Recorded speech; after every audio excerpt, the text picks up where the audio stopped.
Okay, so how do we do this? Can I get everybody focused up here, please? Thank you, thank you. So we got this this quadratic expression greater than or equal to 0. Now remember, we had a little trick for this, right? We wanted to draw ourselves a little sketch. And from that sketch, we can determine what kind of interval this is going to be. Our answer, remember, is always going to end up being like either an and statement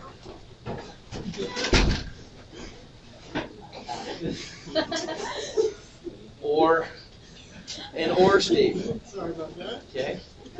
So, which one is it? Now, we can tell from our sketch. We want to know when is the parabola x squared plus 16x plus 28 greater than or equal to 0. So what's that mean? When it talks about greater than or equal to 0, if I look at the graph of that parabola, what am I wanting to know? Where is it? Where is the parabola what? Greater than or equal to 0 means where in the plane, xy plane? Up, right? On or above the x-axis. Okay? So then if I sketch this guy, that it opens up, right? A is positive. So we're looking for, if that's the x-axis, we're looking for this part up here, aren't we? Right? On or above means starting on the x-axis and going up. So then, if I want to know what are the x values, those x values are not going to be the x values in between. They're going to be the x values outside of the x-intercepts, the zeros, right?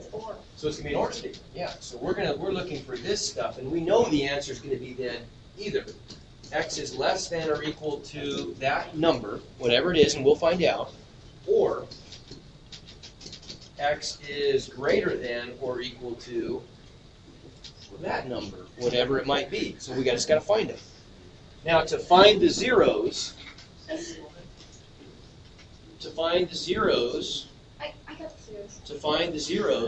we can just set the quadratic expression equal to 0, right? Because that's where it crosses the x-axis. So that makes things a little simpler. If we solve the equation x squared plus 16x plus 28 equals 0, we got options. We could quadratic formula it, but let's first see if it factors. Are there magic numbers that multiply to 28, add 16? What are they? 14 and 2. 14 and 2. There we go.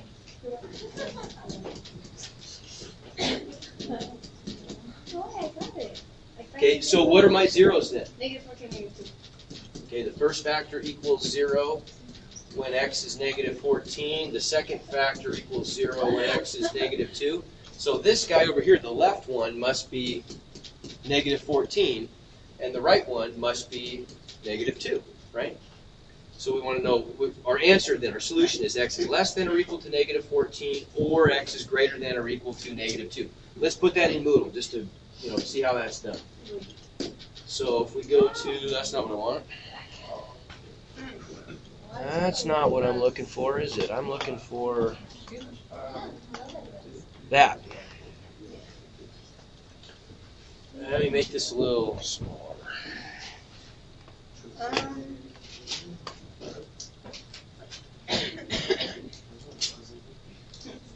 Okay, so how would we do that? So we know in the middle, I'd start in the middle. We know it's an or statement, right? It tells us that we're supposed to enter the numerical answers as integers in numerical order, so lesser than greater, right? So I know that this number is going to be negative 14. Oh,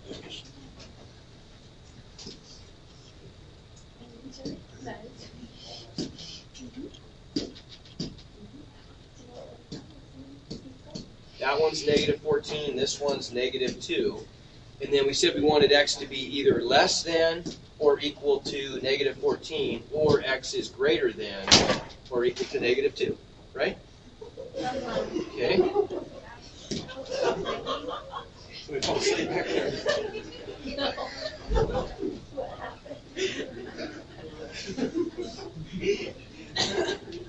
Okay?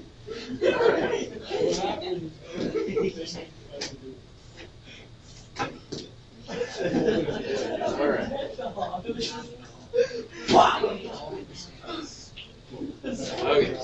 Now I know how to heat up changes.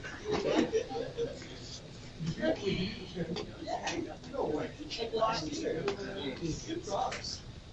Oh, ow. Okay, so what about this? Shane, how about this one here? You're on call here. What am I going to do if I want to write the function 6 times the quantity x minus 8 squared plus 6 in standard form? So I want to write it in form y equals ax squared plus bx plus c, right? If I start with, this is in vertex form. It could have been in factored form or intercept form, whatever you want to call it. Whenever we want to put a function into standard form, what do we do?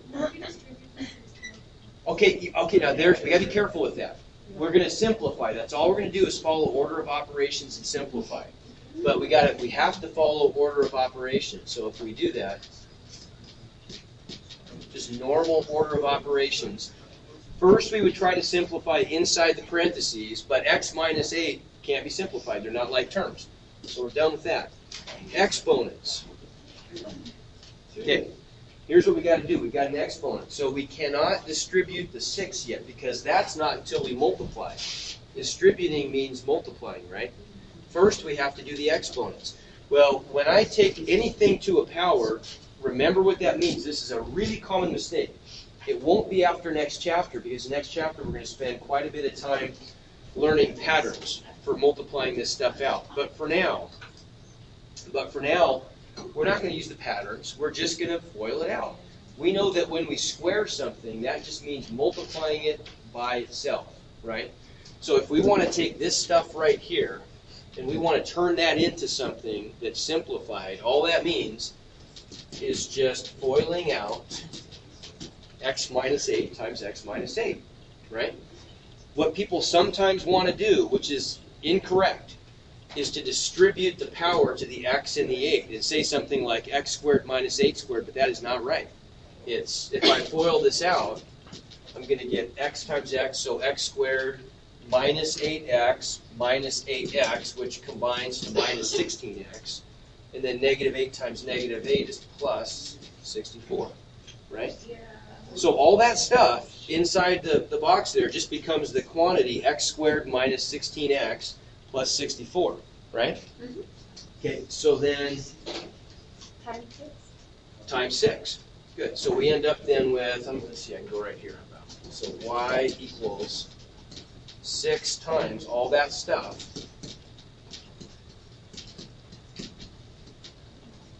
plus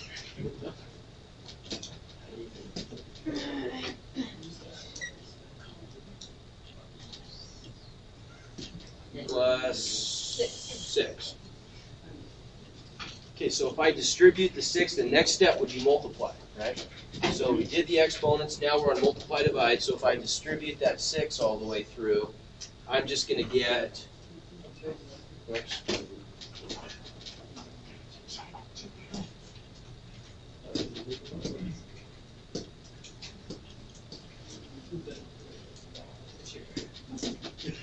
okay, I'm going to get what? 6x squared minus 96x plus, what's that going to be?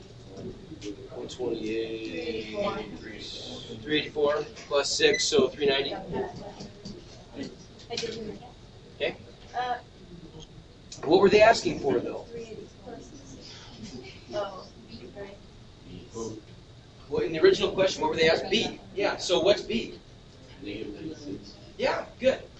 B is the coefficient of x. It means it's not negative 96x. It's the number being multiplied by x after everything has been simplified into this expression, right? The x squared terms, the x terms, and the constant. Once we've collected all those together, this is what we're looking for. So just negative 96. That's it. Okay? So that's what we're going to enter. Let's test it. See.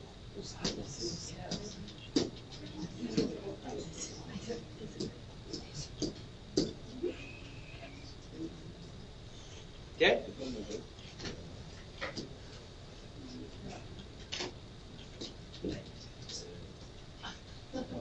Okay, simplify the radical. Not a big deal. Simple stuff. All we're doing here, we're simplifying radicals, is we're trying to get as much out of the radical as we can. The only way to do that, remember, is if there's a perfect square factor of 27. Is there a perfect square that divides evenly into 27? 9. Yeah. So that's just square root of 9 times square root of 3. Square root of 9 becomes a 3. So that's it. Okay, so we want to put in here 3 squared 3. Okay? Hold it. Hold it. Keep it there. Keep it there. He's not your dad. And you're good. Okay. Perfect. Okay. I think it's the last problem on this test. Right. Okay, not a big deal. Not a big deal. This one looks worse than it is. Not too bad.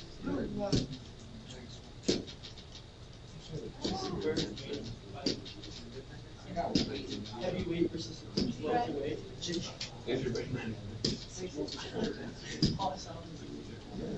Okay, now think about this one. Let's go back to the talk we had yesterday about on the procedural test. We want to see what's our strategy going to be here. Now, can I point to a single x? Yeah. Well, I can't after one step because I've got x squared terms that can be combined. So it's a trick question. Yes.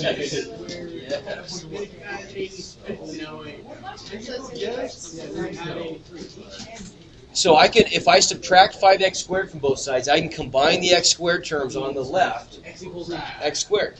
Now, if I'm getting the x squareds on the left, I'm going to isolate x. There's a single x that I can now point to. So I want to push the numbers the other way. Good. Add 83. Get 81. Positive 83 plus negative 2. Okay. Now what? Square root. No. No. X equals plus or minus 9. Okay. And that's important because look at the question. The question wants us to enter both answers. It wants the lesser solution and the greater solution. So the lesser solution would be negative 9. Greater solution would be positive 9. We got it. Okay? All right, so get out if you don't have them out, get out your calculators. See if we can get through a couple of these.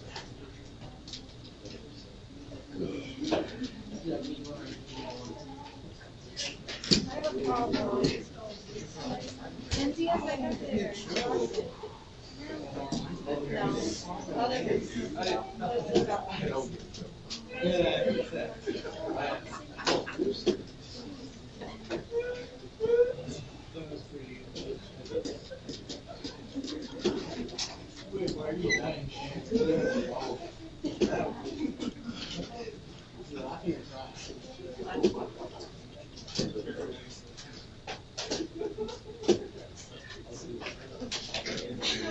All right. Okay, graph and calculator test. Graph and calculator test on this one is, honestly, you can make it pretty simple comparatively. Like many of the graph and calculator tests, if you just know how to use it well, it'll do an awful lot for you. And this, honestly, from my perspective, having been studying physics more than math, a lot of times I just wanted to get the answer to math problem. And the way you do that in real life, when you be doing math, most of you probably won't be mathematicians, but you might be engineers, you might go into biology or chemistry, you might do something that's peripheral to this. Maybe you'll go into finance or something like that. So you're going to do math problems. When you do math problems, the graphing calculator is how you'll do everything. So this really is a very, very valuable skill. Okay, so on this now, they want us to, this first problem is going to be one like this where they're going to give you a function and your job is to determine which of the many choices before you, if I pull up this link, which I'm not going to, but if I did, which one of those parabolas matches up with this equation? Now what's probably, obviously, the easiest way to do that with a graphing calculator? Graph it, sure. Graph it. Now when you graph it though, that sounds like it's just snap, it's done. It may not be. The graph may turn out to be something that doesn't show up on your window very well. So in order to be able to see the graph, you may have to change the window, you have to tweak the window a little bit, right? You may not. One thing you could do, and this is pretty helpful, if you get a parabola that doesn't seem to match up readily with any of the parabolas out of the choices, one thing you could do is, if you narrow it down to some possibilities, couldn't you change your window to the window of the graph that you're comparing it to? When you look at that graph, you're going to be able to see what the x-min and the x-max are. You know, x-min is the left, x-max is the right, y-min, y-max. And you can just size your window to look like that and see if that makes it look right. That's one approach to see if we've got the right graph. There's another one, though, that may even be better. Think about what we did the other day when we didn't have our graphing calculators available. We did some problems like this. And the way we did it was we tried to find some characteristics of the parabola that would give it away, like x-intercepts or the location of the vertex, right? Things like that. So we could, if we wanted to, let's try graphing this, see what we get.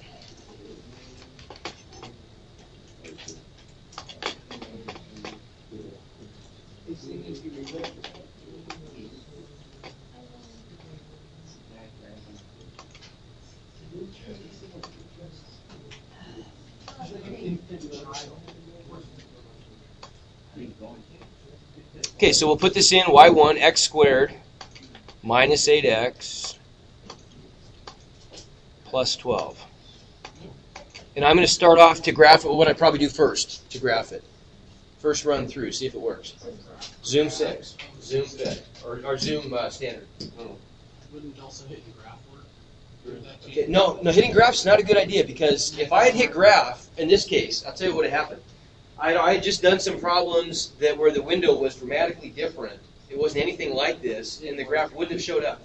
So hitting Zoom 6, it resets the graph to its kind of normal position.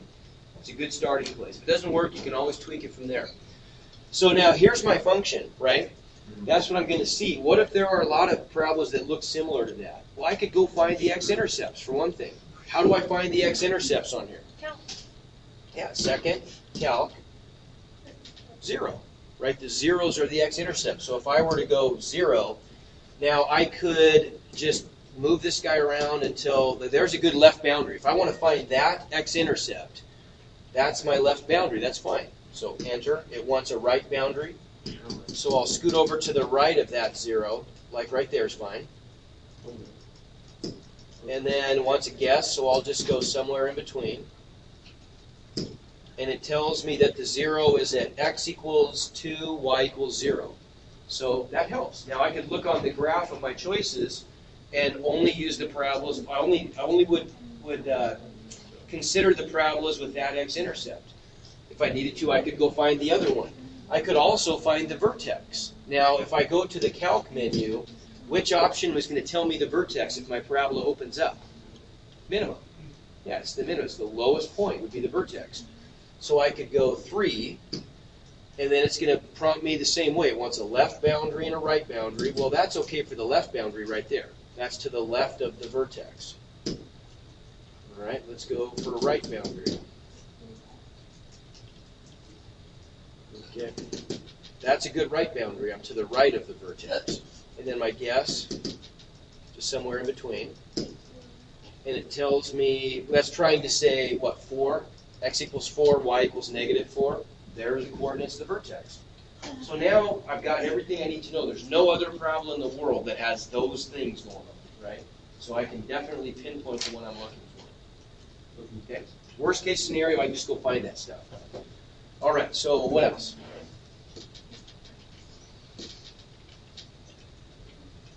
Okay, what about this? If we want to, this one we really just did, find the maximum value of this function where a is negative, so it opens down. How would I do that? Same thing. Same thing. Graph it, second calc maximum, and find it. Now, one thing that's tricky about this, not tricky, but some people sometimes miss. When I find the maximum on my graphing calculator, it's going to give me back an ordered pair, an x and a y value. Which one is being asked for there? The x value or the y value? The y value, yeah. When we talk about the value of a function, we're talking about the value of y. Okay. The value of the function is the y value. Okay. All right. What about one like this? Find the least real solution of the equation if there are no real zeros that are 999. Okay, so here they give us this pretty bizarre looking quadratic equation. Obviously not going to factor. We got a bunch of decimals in it. And they want to know the least real solution. Okay? How could we do that? What are our choices? A couple of ways. We have a graphing calculator available. So we have several really good choices here that are going to make this easy. Okay, we could use the quadratic formula. Right. We could plug into the quadratic formula. Let's just do that. Okay, now I want to show you a trick on the quadratic formula. I want to point out a couple things you can do that make this easier. For one thing, if you've got a TI-84 Plus, the quadratic formula has a lot of stuff in the numerator and some stuff in the denominator, so why not write it as a fraction? So let's go alpha F1 and choose the fraction template. Okay. I can also get it from the math menu. If I go math, number menu, at the very bottom, I get this choice for n over d, numerator over denominator. And then if we plug in the stuff for the quadratic formula, I've got x equals what? Negative b. So b is 0.15, so I'd say negative 0.15 plus or minus. We want the, well, we'll do them both. It's easy to do both on a graphing calculator. So plus the square root of b squared, so 0.15 squared. Now, what if b were negative? How would I enter b squared? As a positive. The positive squared, right? I'd never square the negative, just square the positive instead. So 0.15 squared minus, don't mess around with a bunch of parentheses here. That's just, it's confusing. Just use the times sign. Minus 4 times 2.71, which is a, times negative 4.51. Right? That's all I've got to do. Now I'm still inside the radical, so I got to go right arrow to get out of the radical, down arrow to get to the bottom, and then I'm just going to multiply 2 times a, which is 2.71 on the bottom. Okay, now the reason this is so good, I think, is because if I don't use the fraction template, it's fine, but then I got to be very careful to include the whole numerator in parentheses and the whole denominator in its own set of parentheses. Whenever I have more than one thing in the numerator or denominator, I've got to enclose it in parentheses. This way I don't have to remember that. If I hit enter, I just get an answer. So that's one of my two answers. Now look how easy it is for me to go back and get the other one. I can just go up and grab that expression I just built, hit enter to grab it, and I can go change it. I can go change that plus sign. Oops.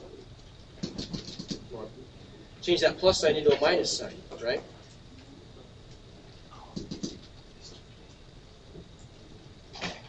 Okay, so I just overwrite that negative, plus with a minus, enter, and there's my other choice. Which one did I want? The negative. Okay, now, there's something you got to be careful of here, though. People tend to think that just because I'm using a plus sign or a minus sign in the quadratic formula, that the plus sign always means the biggest answer. It doesn't. It doesn't. If a were negative, for example, that would get reversed. So what I would urge you to do here is when you're calculating the solutions with the quadratic formula, being as it's so easy to calculate both of them, if you do all the hard work to get one of them, just go back and change the sign and get the other one also. Then you can always compare and see which one actually is the greater and which one is the lesser. Yes, ma'am? Oh, no, I see how it's Okay. So then my answer here, rounded to two places, would be negative 1.32, right? Okay, the other way to do this, and here's where we'll end. The other way to do this that you might like better in this case, but in other cases, we'll have to do it this way. This one time, quadratic formula, sure, it works fine. It's not that big a deal. But if we're looking for real solutions are the places where the function actually crosses the x-axis. Those are the x-intercepts, or the zeros, right? So we could go to y equals, and we could put this function in for y1, okay, and just find out where it equals 0, where the zeros are. So I could put in 2.71x squared plus 0.15x minus 4.51 or plus negative 4.51, same thing. And I'll go zoom 6. Okay, and I'm able to see it okay.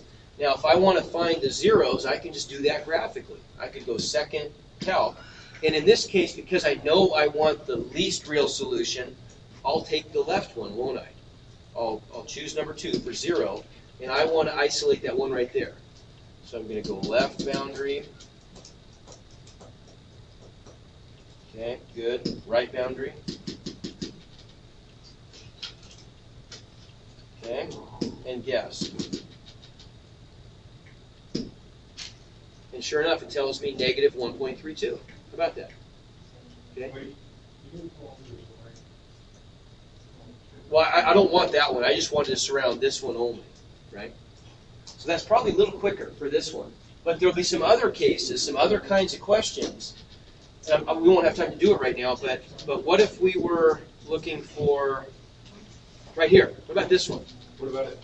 If they want us to find the greatest real solution or the complex solution with the greatest imaginary coefficient, then I'm not just looking for real solutions. I'm looking for real or imaginary solutions. Now, if I graphed one that didn't have any real solutions, the graph would just look something like this. Whoops.